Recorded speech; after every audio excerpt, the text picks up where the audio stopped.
Hello and a really warm welcome to our webinar. My name's Wendy Wheel and with me I've got Brent Pearson who created the tool. At the moment you can see our videos just so that you can put a face to the voices that you're going to hear, but shortly we're going to turn them off because it's quite distracting as we go through the webinar. If you can hear me, could you just raise your hand just so that I know that you're actually able to hear what I'm saying?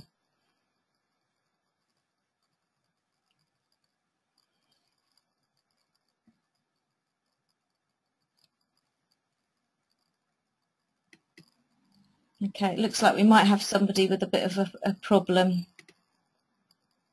If you are having any problems, there's a chat box at the bottom that you can just put a little note in there and Brent will try and help you.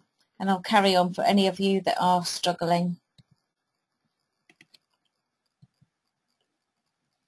Okay, so for those of you that are new to online seminar technology, I'm just going to take a few moments to explain how we're going to make this webinar work. Because there's quite a few of you dialing in, we've muted you, and this helps to avoid any background noise and interference. But the fact that you're muted doesn't mean that you can't ask questions. So if you just type your questions in the chat box in the panel at the right-hand corner of the screen as they occur to you, we'll collate them throughout the presentation and we'll come back to them at the end of the demonstration of the tool. Finally, if you've got any colleagues who wanted to join us today but are unable to, then we are recording this online seminar and we'll be able to send it to them or we'll advertise it through our website. So what we're planning to cover in this seminar, which should last no more than 45 minutes, is an overview and a background to the tool, and then we'll explore the tool in more detail. So by the end of this session, I'm hoping that you'll understand why we created the tool, understand the benefits for the tool, and also get a feel for how it can support your work. It's taken 2 years to develop this tool alongside experts and schools that have helped us to develop it and an Ofsted inspector. But I thought it's probably just worth telling you a little bit about Interface for those of you that haven't heard of us. We've got a real specialism around working effectively with vulnerable children and vulnerable families. So we don't go in and do general school improvement. Our experience is around working with vulnerable children and families. And we provide specialist training and support in schools and a lot of local authorities. So you'll see here that I've mentioned training, information and resources and evaluation and monitoring. So we get a lot of work with schools and local authorities directly.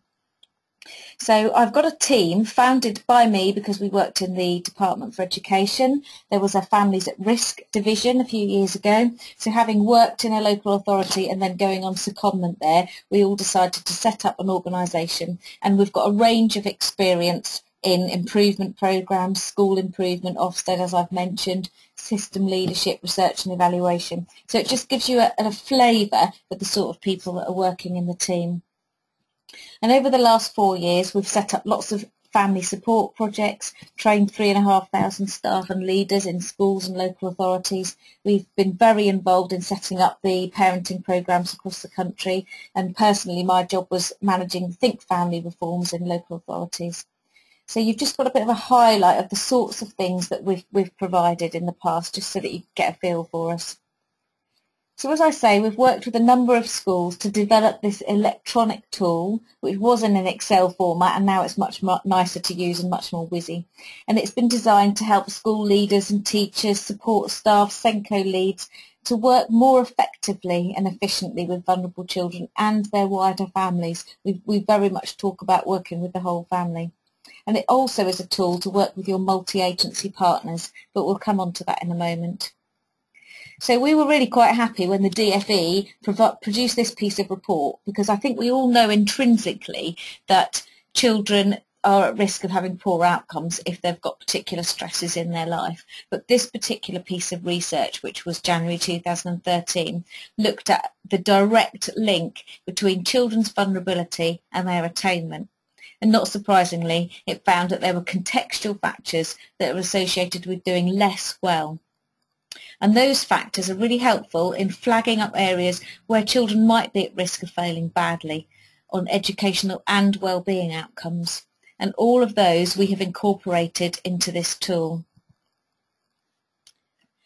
So I don't think any of the things on here will surprise you, but the following highly stressful events have quite a significantly disadvantage in terms of children's attainment, and they are domestic abuse, homelessness, foster care, parent going in prison, etc., etc., divorce, conflict. So I don't think surprising, but worth noting that that's what the DFE research found. And as I say, we've incorporated that into our tool, because we know that converting that knowledge into actually a strategy and an intervention is quite difficult, and even more difficult in the complex school environment is tracking the impact of those strategies. And that's something that we felt really passionately about, because our mission as an organisation is to transform the lives of vulnerable families.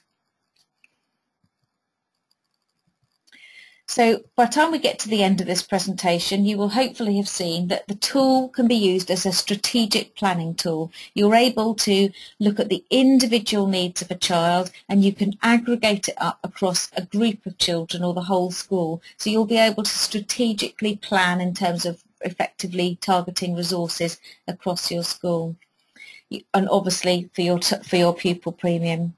We also know that it can be part of your evidence base, both for individual children and explaining to Ofsted that you are aware of the children in your school, what the issues are, how you're tracking them and how you're measuring impact.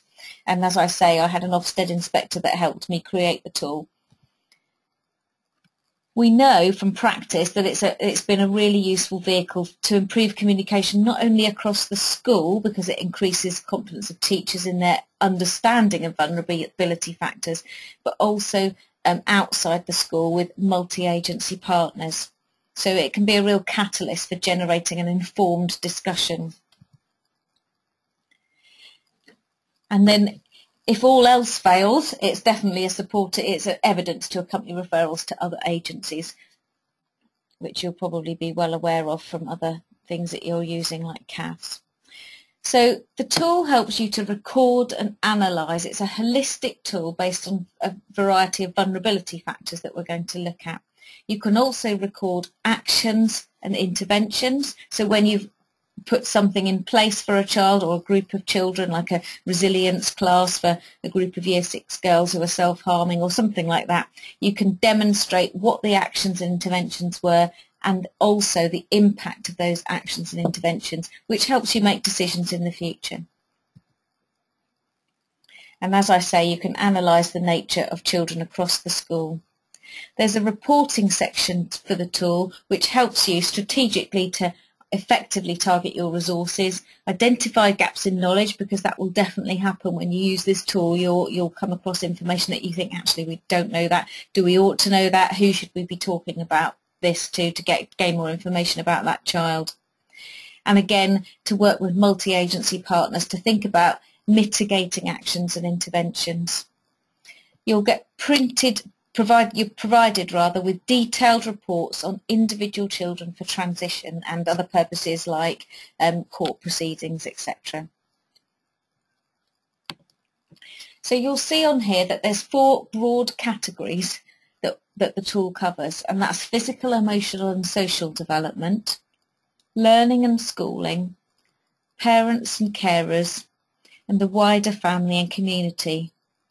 And when we bring all of that together, you get an assessment across each individual child, which will then aggregate up across a group of children or the school.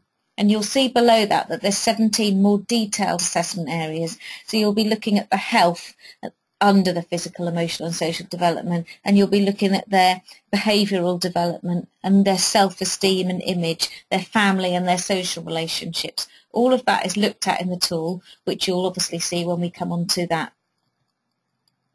So how do I think this benefits schools? I think the key difference for me is that this is a proactive tool, not reactively waiting for some crisis to happen in a child's life. We know that you in the schools will be able to identify those children who are likely to have issues and are likely to go on and cause problems or have potential problems in their lives. So this tool helps to identify those vulnerable children proactively. And it therefore prevents and reduces vulnerable children and families, because you'll be putting in interventions yourself and with multi-agency partners to reduce that.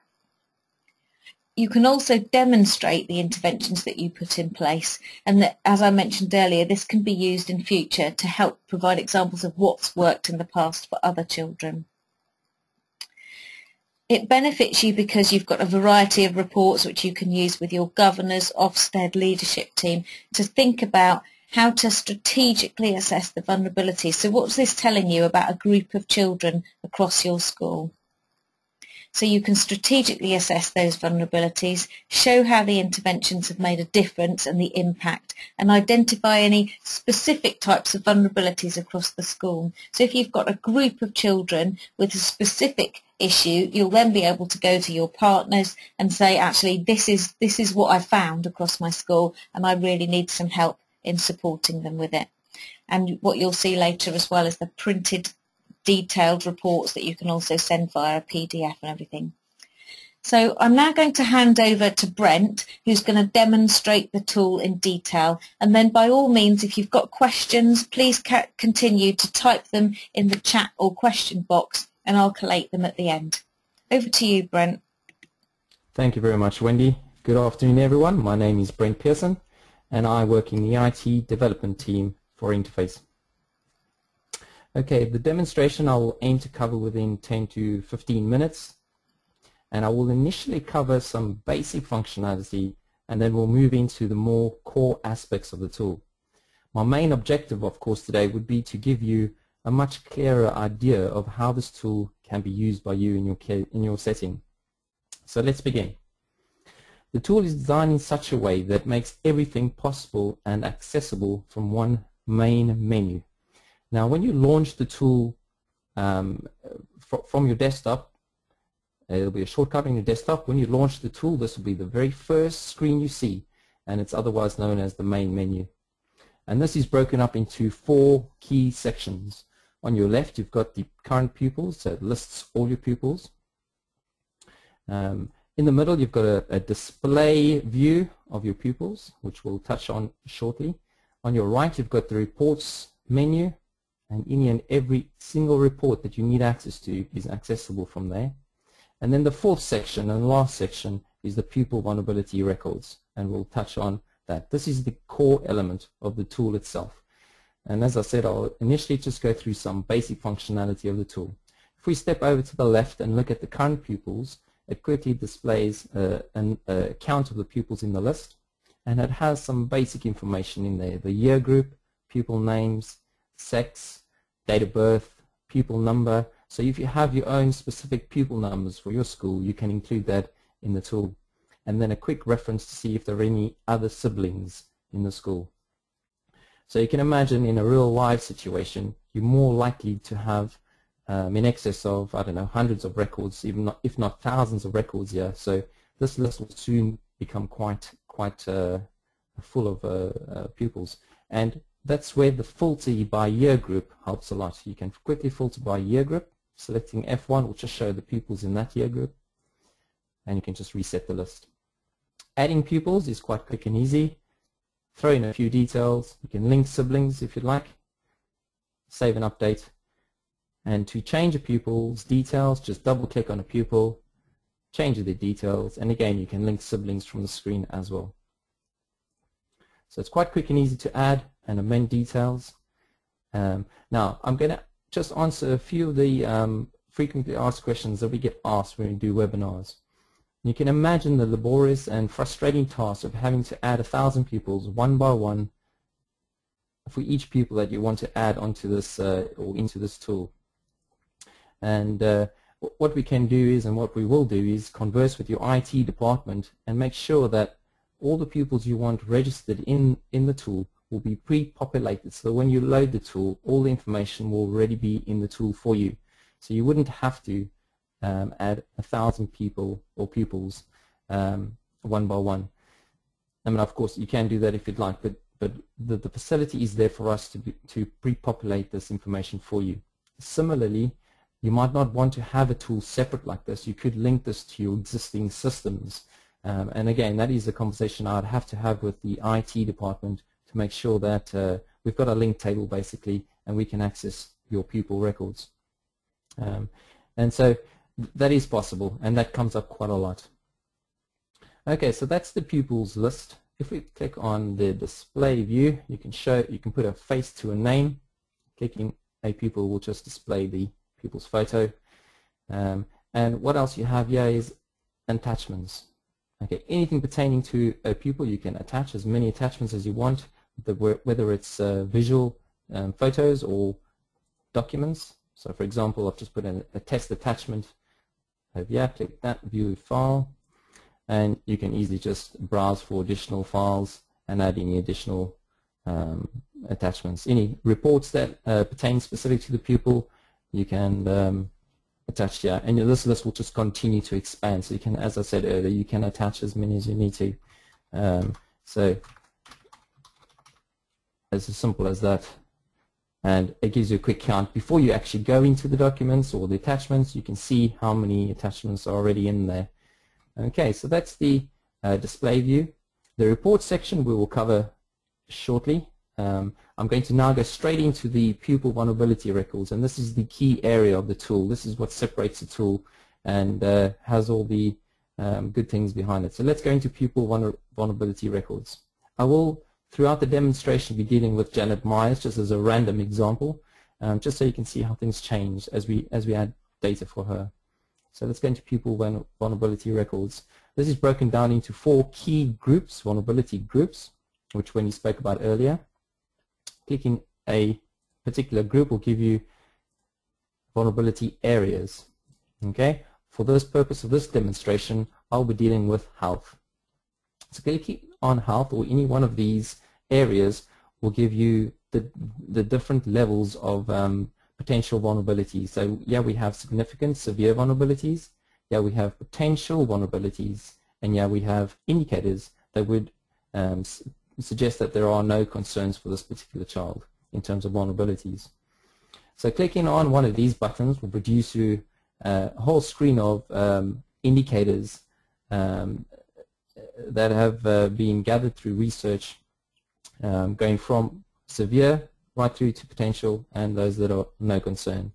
So if we start off on the indicators of potential or potentially significant or severe vulnerabilities, the idea is that you would go through each one of these indicators and you'd ask yourself the question, for Janet Myers, does this apply to Janet Myers? So you'd ask yourself the question, does this present for Janet Myers acute mental or physical health needs or behavioral difficulties? And you simply say yes. No, you obviously, the person completing this will know the answers to these, or they might not know and they'll come back to them. So you just leave it as not known. So by default, these will always be set to not known until you've changed them. So you'll say no to a few, say yes to a few, and you go down the list and apply your ratings. It's very subjective, but you are applying your ratings. There we go. Okay, so once you've applied your ratings, you've asked yourself the same question to all of these indicators. You've done your indicator ratings. There's a few gold nuggets embedded in the tool, and when I refer to gold nuggets, they're little special things about the tool. And one of the special gold nuggets is this fact here. Once you've said yes to an indicator rating, yes, this does present as an issue for Janet Myers, you've said yes, it gives you the option to record comments. Why do you make that judgment yes? And so you can quickly see if there are any comments in there already. I've already done a test comment in there, and I'll just show you quickly what that's about. So you're just going through today's dating, give reasons why you feel the judgment is a yes or a no or not known, and I'll say test user. So it allows the person to put the name in there, and immediately you can see the 2 comments in there and as to why this is a yes. Now, of course, it could change from a no to a yes and to a not known, so that can all be contained within a comment log. It's one thing to say yes or no, but if they have multiple people working on the tool, the ability to be able to add a comment is very great. It's a good thing to have.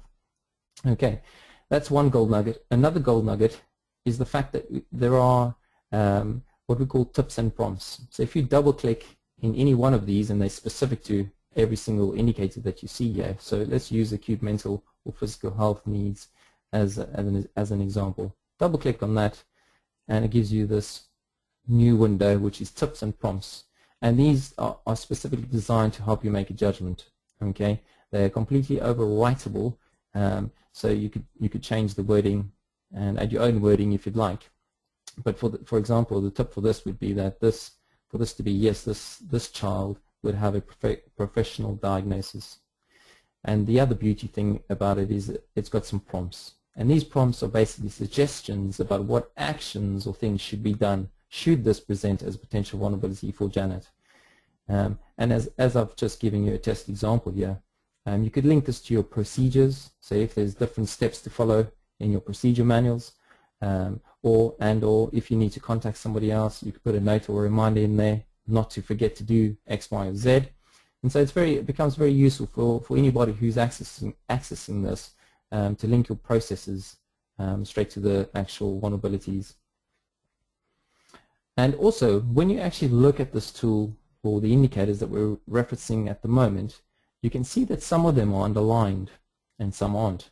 And so you might immediately, the first thing that jumps out to me is that fact that they're actually underlined and some aren't. So there is a quick prompt there which tells you why, and essentially it's just because they are nationally recognized stress indicators, and that's why they're underlined. Okay, so we're going on to another gold nugget, and that is about the ability to customize the actual indicators. Okay, you can create a new indicator, so just throw in what the indicator is, give yourself an indicator tip or prompt, and you create a whole new indicator.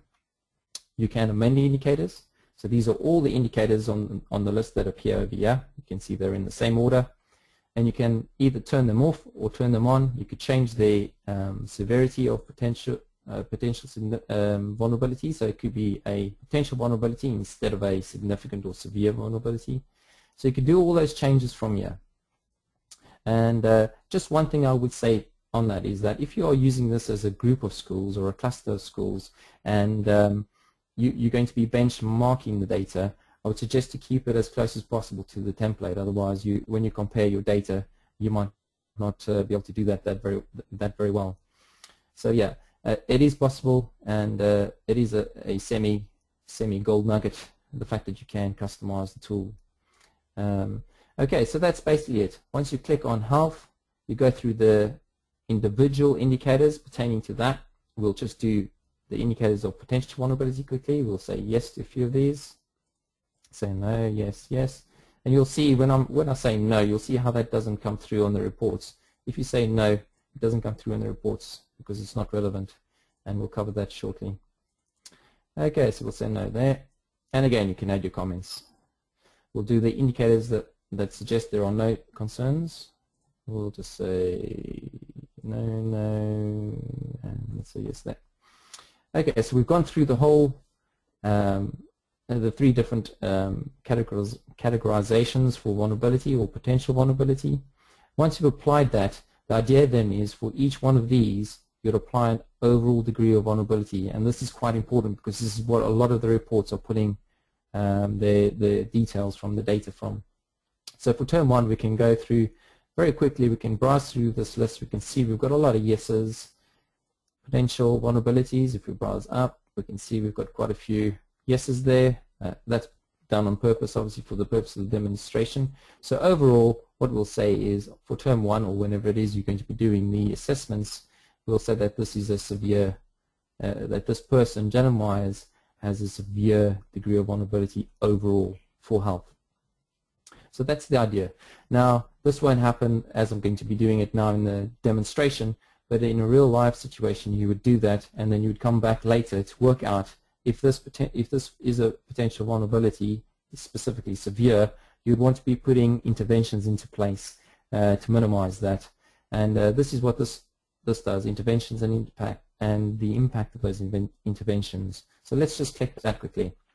Clicking that will give you the opportunity to throw in a date, or it defaults to today's date, and then you give it a, what intervention was it that you put in place. So I'm just going to say intervention 1.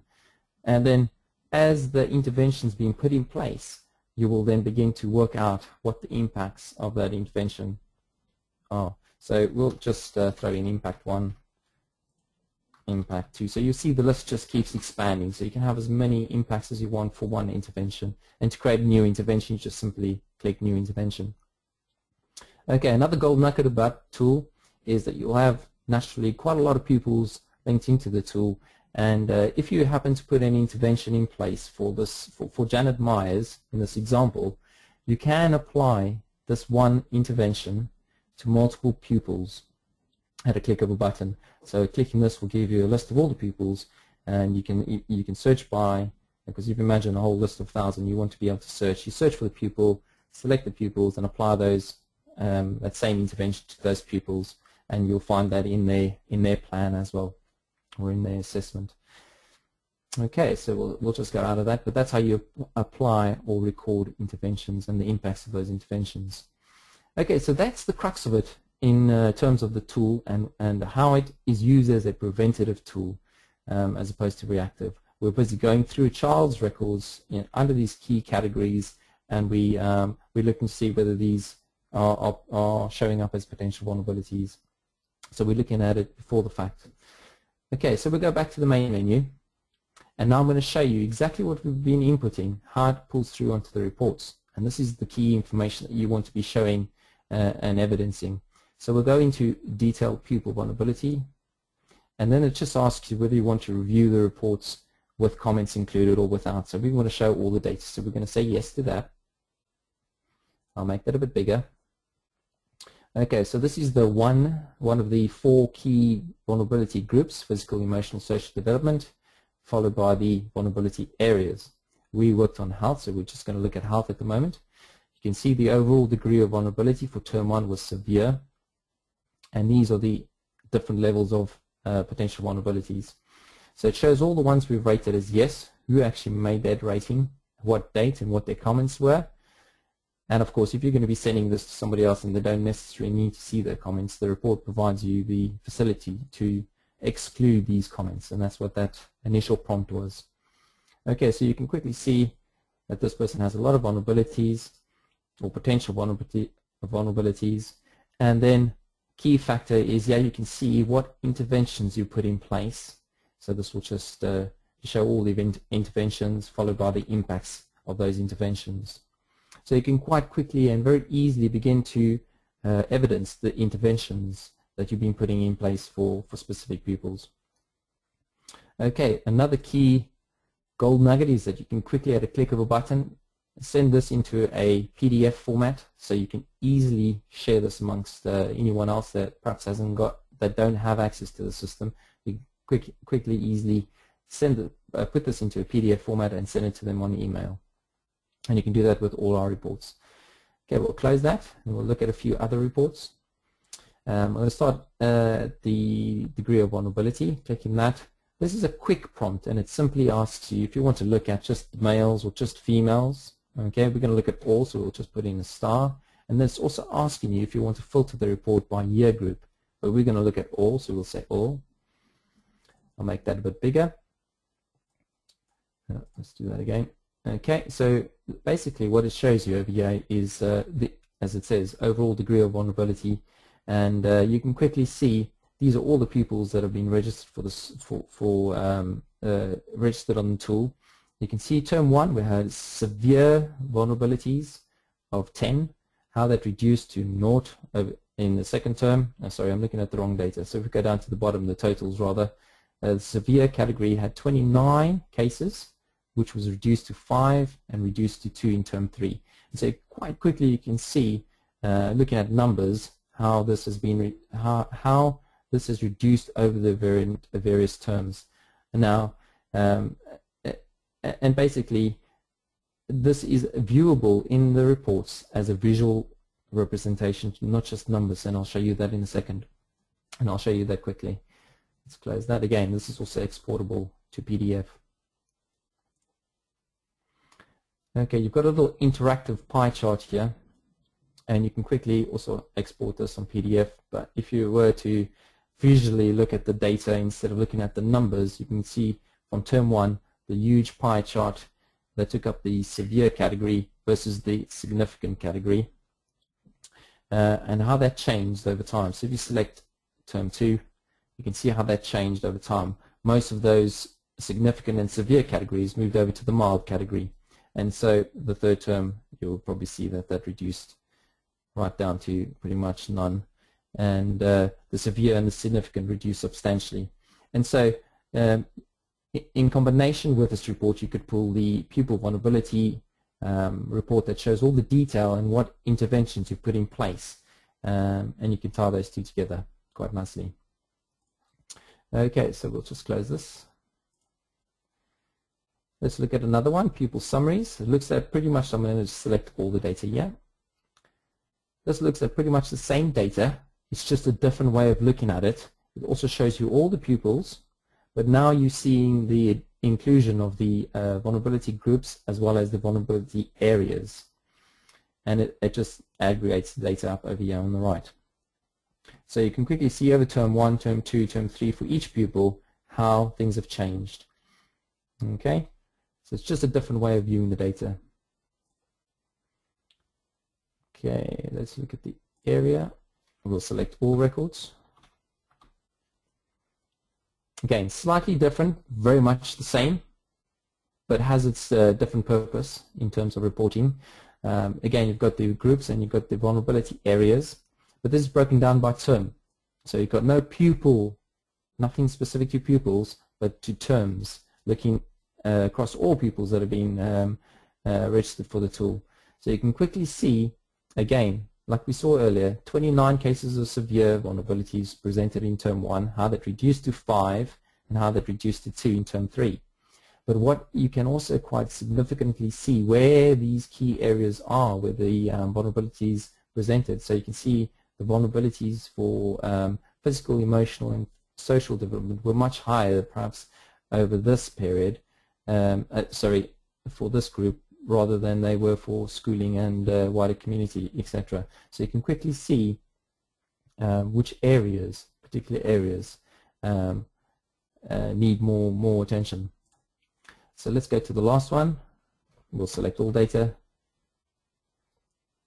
Okay, so over here, it takes completely all the other data out. It takes the vulnerability areas out and just shows you the groups. So strategically, this is a good tool again, and you can see what key areas or groups were, had the most instances of vulnerabilities. So we can see again, physical, emotional, social development presented quite high, and again reduced. Okay, so you can quickly see that the most area that needed concern or reviewing was the physical, emotional, social development. Again, very quick and easy to export.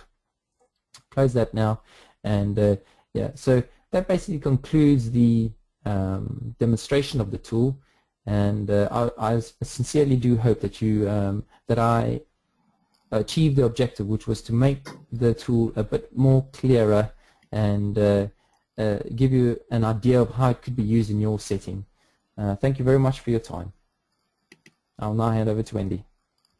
Okay, thank you very much for that, Brent. I hope you found that really useful and interesting. If you've got any questions, don't forget to add them into the chat box and I'll pick them up. There's a couple there already, which actually I might just take now, because one of them was who uses the tool, and it really depends on the school, because in some smaller primaries it will be the SENCO lead, the head teacher, and each individual form tutor may well be taking it. But in the larger schools it's often SENCO leads, pastoral support, leadership team. And then in terms of the reporting, we find obviously the anonymised data without the children's names on is what you take to your governors' meetings. And then depending on what you're going to use them for transitional purposes and for multi-agency partners, you'll be using the more detailed reports and the individual children reports. We also know that schools use it to work with parents and facilitate a conversation, because what you'll soon find out is that there's things that you don't know, and certainly for primary, whether there's a low birth weight, whether various things that relating to childbirth and much earlier is much more relevant than it is at senior school, and you may well not know that. So it might be that this facilitates a conversation between the parents. So lots of different people use it.